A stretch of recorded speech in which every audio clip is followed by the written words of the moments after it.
Hey there, this is Maddie Regis. I'm the account-based marketing manager here at Automox, and I'm bringing you a new episode of our IT Insiders podcast, which is going to introduce you to the people behind the product. So today we're going to talk with David Van Heerden. He's a product evangelist here at Automox, and we're going to chat about his IT background, his time at Automox, and we're going to put his ITOps knowledge a little bit to the test. Do you think that over 50 people really Googled, is Microsoft Word an operating system? We'll find out.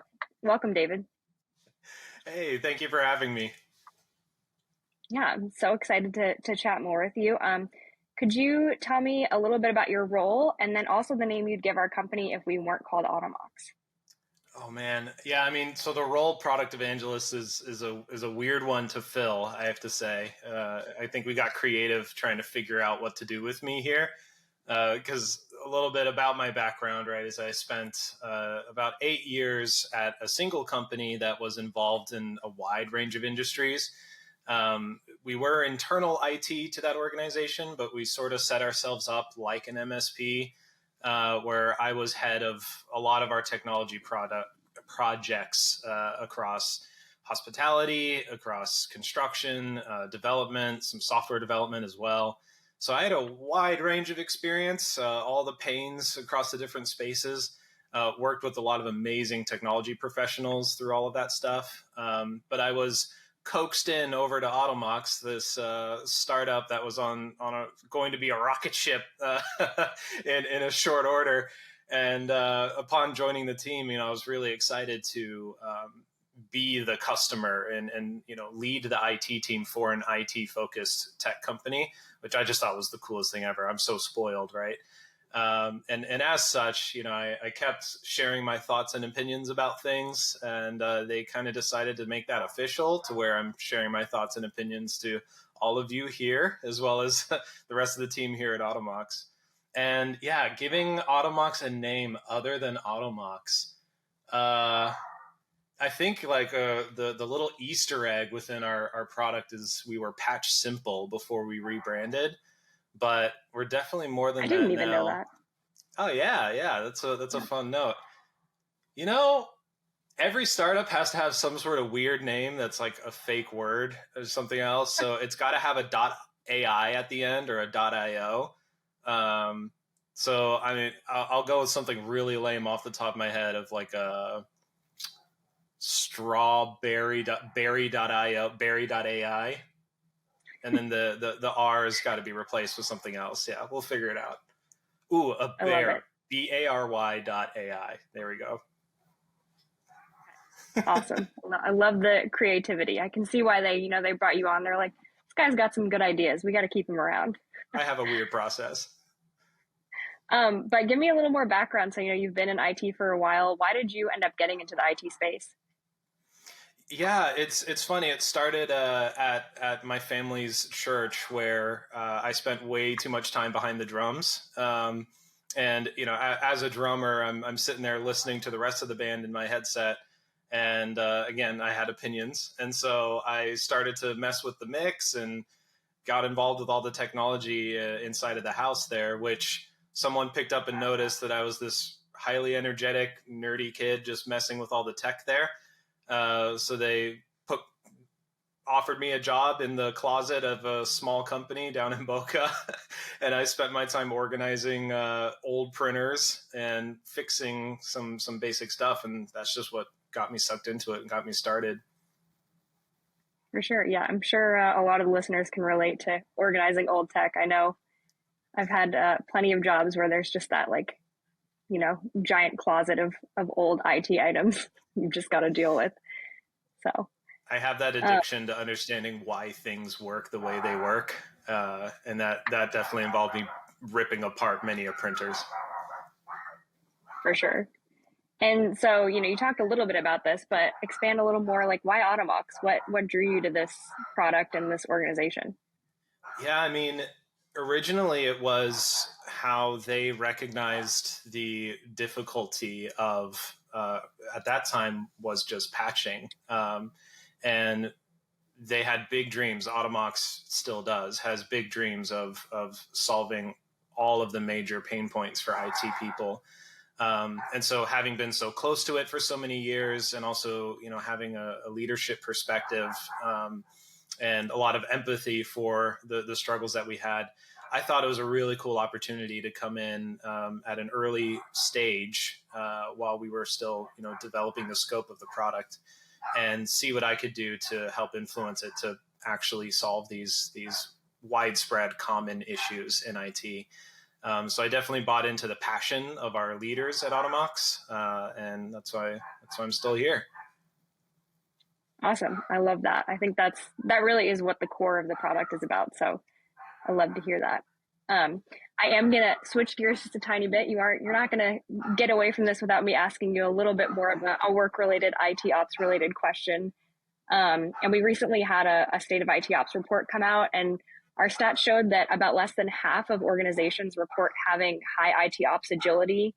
And the ones that are most agile show, mature uses of AI and workflow automation tools. But why do you think that less than half are reporting that high IT ops agility? And what do you think are the first steps that orgs can do to become more mature? Yeah, I think we often have a mentality that things could always be better. And so a lot of us are very self-critical in general. So usually in the direct question of how great do you think you are, we're going to be like mid, or we're okay.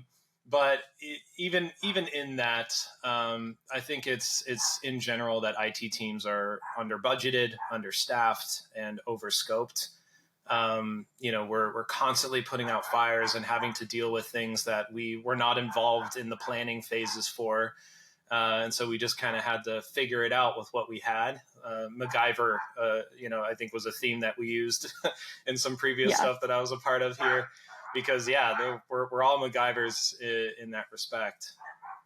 So I think, the best advice that I can give now, with everything that I've learned and as I'm still learning, is that a lot of us in IT and tech security as well have to shift our mindsets quite a bit. We've used to be the black box behind the curtain wizards and in the black box department where there was inputs, processing that nobody really understood, and then outputs. And it was up to our leaders and managers to kind of figure out those relationships and dealing with the outside, the users. But I think we have to shift our mentalities and our mindsets to understand that technology is a part of everyone's lives, personal and professional, that it's no longer kept within the box or, managed behind the curtain. Technology is available and accessible, and people are more knowledgeable in how to use it day to day. So they don't need IT in the old sense anymore. Instead, they need more support and engagement from IT in a collaborative mentality to where, we are reaching out to them and saying, like, we have the same goals as you. We want to see you do your job better. We want to enhance your work. And then here's, through our area of expertise, how we can enhance what it is you do in sales, marketing, everything else. Yeah, for sure. I like hearing that. Obviously in marketing, we're having to adapt to a lot of the changing technology, but it's also something that we heavily use as well. So yeah, I like that collaborative aspect of it. I think that's a really good way to think about it. Yeah. Okay, I got one last thing for you. This is our little fun sort of ending. So I came up with some IT headlines, and one is fake and two are real. So this is our fun little game to kind of close it out. I want to see if you can identify the fake headline. So I'm going to read three to you, and and then after that, you tell me which one you think is fake. So first one is, over 50 people have Googled the phrase, "Is Microsoft Word an operating system?" Second one is, startup develops app to translate cat meows into human language. And the third one is, unattended computer gets all Windows sounds changed to the Reading Rainbow theme. So which one do you think is the fake one? All of these are so believable, though. This is diabolical. I would believe you if you told me that someone made an operating system inside of Microsoft Word, because, malware gets distributed through that stuff all the time. So I would not be surprised. that even people think it is one. And then, oh gosh, it has to be the startup one with the cat translator, simply because I believe that someone made this tool, but I don't think it's anywhere near close actually being a legit startup, a funded startup. You would be right. That is the false one. I had a feeling. I was like, I think he'll get it. So there you go. Well done. Nailed well it. Done. I wish it was a real thing. I wish I could talk to my cat like a human, but yep, that is the fake one. So, all right. Well, David, thank you so much for coming on the pod. I'm sure, if you want to plug your other Automox pods real quick, or where people can find you, you can go ahead and do that, and then we'll wrap up. Yeah, so please reach out to me on LinkedIn. I'll be plugging and posting links to my own podcast, the Automate IT podcast, as well as the other podcasts that I'm a part of. I kind of pop up like a gopher in our CISO podcast series and our other webcasts and webinars. Okay, awesome. Well, David, thank you so much for coming on. And keep an eye out for our next IT Insiders podcast. And if anyone would like to get in on that startup for cat language translator AI, feel free to reach out to me.